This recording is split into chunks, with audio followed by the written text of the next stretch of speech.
want to see this. Teezo Touchdown. This nigga is so fucking fire, bro. I heard that album is amazing, bro. You gotta listen to that shit, bro. That name? Maybe you've seen his iconic head of hair with nails interwoven throughout. Maybe you've seen this meme that originated from him. Or maybe you've seen him on social media posting these weird post-it notes. But most likely, you've heard Teezo's voice on Travis Scott's Utopia, Tyler the Creator's Call Me If You Get Lost, or Lil Yachty's Let's Start Here. Teezo Touchdown has been everywhere lately, even recently receiving a cosign from Drake, leaving many people wondering where he came from and why all of these he's not an industry have been player, securing that Teezo Touchdown feature. Well, he had to sit with Smino? And why all of these large I heard that shit. have been securing that Teezo Touchdown feature. When he landed a feature, I don't know. Wait, go back. I don't remember. What? Have been securing that. I don't remember. Yeah, that's what I told you. This is one of my favorite songs, bro. Oh wait, no, I'm tripping.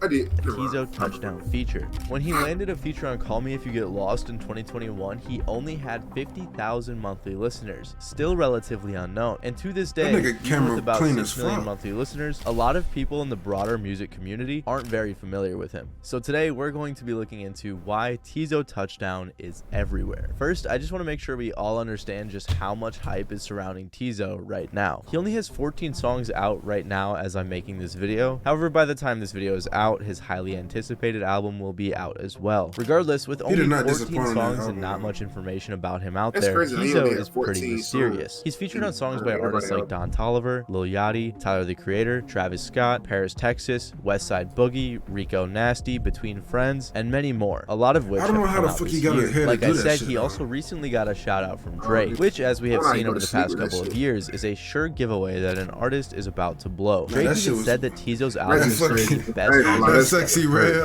With a lot of other musicians as well, like Madonna, which was extremely random. He was also one of the main characters in Cole Bennett's short film, Why Rush. With all of the attention that Teezo has been getting lately from the industry, fans are constantly saying that Teezo is up next. But how did Teezo Touchdown get all of these industry connections, especially without the broader music community being familiar with him? Well, let's check it out. Like I said, Teezo is fairly mysterious and not much is known about him, but what we do know allows us to understand him. He was born in Beaumont, Texas in 1992, and his dad was a DJ. He mentions his dad all the time, as his dad was a crucial influence in helping Teezo become the musician he is today. When he was a kid, his dad would take him to his DJ shows, and they'd stay out super late, while Teezo watched and learned how to become a DJ at a young age. He said that he learned very early what songs people like, what brings people together, and how to get different crowds interested. His dad also got him interested in the piano when he was a kid. Even in these past few years, his dad found a bass guitar at a pawn shop and told Teezo, learn to play that. So now Teezo plays the bass. He grew up listening to a ton of different genres, soaking up influences from his friends and his family. In high school, Teezo briefly played football, but then decided to join the school band instead. And it was in high school that Teezo began to make music. He began making and releasing music around 2010, first briefly under the name AT, and then he switched it to Teezo Suave. The music he made at the time wasn't terrible, but it's what you expect from a high schooler in 2011. Losing not an option. If I like it, I'm a copy. Why you niggas cock blocking? That remind me of that remind me of that little Uzi song, bro. What is it? The codeine and lots of Sprite. That one right there. You know what I'm talking about? Nope. Bro, it's an old Uzi. You just made me look like a goofy too, but No, I mean I ain't gonna lie and just say I don't know. You know what it is. I gotta look it up, man. He also had been using his skills he learned from his dad to produce songs for himself and others. Most of Teezo's old music is very tough to find, and there were a handful of songs on Spinrilla, but since Spinrilla has been shut down, you just gotta find reposts on SoundCloud or YouTube. Around 2013, Teezo began to shoot music videos. I never used invented the $100 Beaumont music video special. Everyone else in town was charging way more. Anywho, man, he was doing music. And he needed a way to invest in this music, so he said, okay, you guys are charging $400, $500 for a video? All right. Slash the price. Slash the price, man. He invented the $100 video, man. Teezo had learned that since he wasn't rich, he had to become a jack of all trades. He was producing, shooting music videos, and writing his own songs. He actually got pretty well known locally for shooting videos, and would even shoot videos for artists in other cities. But videography was more of a side hustle for him. Since after graduating high school in 2011, he had been working multiple customer service and retail jobs, while trying to get his career what off it the is, bro. I ground. gotta He show you continued this. doing this for a while, but things began to stagnate. Then in 2016, Teezo tragically lost his girlfriend, and as he said in his Zane Lowe interview, he used the numbness from that experience to focus on his music career. And this is when Teezo Touchdown was born. He started dressing differently, and he said he didn't care much of what others thought because he was still numb from his loss. Teezo was grinding, shooting like videos, some sort of Fago experimenting shit. with music, Bro, trying what? out new styles, and trying to make his dreams become he might a have- reality. He so was Fago putting might have out just a thought, lot what of the music and also began doing skits as bonus content, something he's very well known for nowadays. But then in 2018, Teezo Touchdown shot his last music video after his dad gave him an ultimatum. He said either get a real job or get up out the house. This year, Teezo actually put out 3 singles that all deal with his time in 2018 because that really seems like it was his make or break moment. You got 2 options. 1, go work with Now, I Mr. seen Plant. this. I'm not trying to do that. Or 2, go down there, help one and holler at Mr. Ed. Go, I guess, clean the store, whatever. Not trying to do that either, bro. In the Familiarity video, he basically recreated his life in 2018, demonstrating himself shooting videos and working with the people from Cake Supply, a collective he was a part of for some time. But when Teezo got his job at the convenience store, he knew he had to get out of there. He even told his boss that this was going to be a temporary job because he knew he was going to make it as an artist. Having a job when you know you're supposed to be somewhere, man, it's tormenting, but you have to do it. I'm not telling no one to skip any steps. Teezo began Bruh. grinding and even released This 2 man is a albums in character, bro. 2018. The Example and Cover Boy. He even did some live shows and opened up for 2 Chainz and Lil Baby. However, 2019 is when Teezo really began to get some buzz after releasing the song 100 Drums. It was a song about gun violence in his area and it really resonated with a lot of people. Teezo even got his first interview because of this song. It really helped his career out. Tons of artists reposted it, and then it caught the attention of the A&R Amal Noor. She reached out to him and very quickly became his manager. This is when we would notice a huge shift in Teezo's marketing. Teezo had already been dressing differently, kind of trying to emulate that rock star vibe, but it's likely Amal helped him find himself stylistically as Teezo began to develop a very unique image. He started posting tons of extra like a content street on rock Twitter, star- and we were introduced star to this type shit. iconic location,